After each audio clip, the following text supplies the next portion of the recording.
Kalevalainen jäsenkorjaus on kivuton, turvallinen ja lempeä koko kehon mobilisaatiohoito, joka toteutetaan kehon omia luonnollisia liikeratoja kuunnellen. Hoito aloitetaan jalkapohjista ja edetään kineettisiä ketjuja pitkin aina päähän asti. Hoidon aikana kartoitetaan mahdolliset virheasennot ja tilanteen niin salliessa pyritään korjaamaan ne. Hoito lisää nivelten liikkuvuutta, parantaa kudosneste- ja verenkiertoa purkamalla lihasjännityksiä sekä tasapainottaa kudosten painetta, jolloin kudosnesteen kertyminen eli turvotus vähenee. Hoidon aikana asiakas osallistuu hoitoon tekemällä ohjeistettuja liikkeitä ja tarkkailee oman kehonsa tuntemuksia.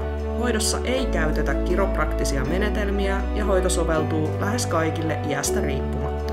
Kalevalaisen jäsenkorjauksen erityisyys piilee siinä, ettei se hoida pelkästään kipeää aluetta. Parhaimmillaan hoidon avulla on mahdollista löytää ja poistaa kivun alkuperäinen syy.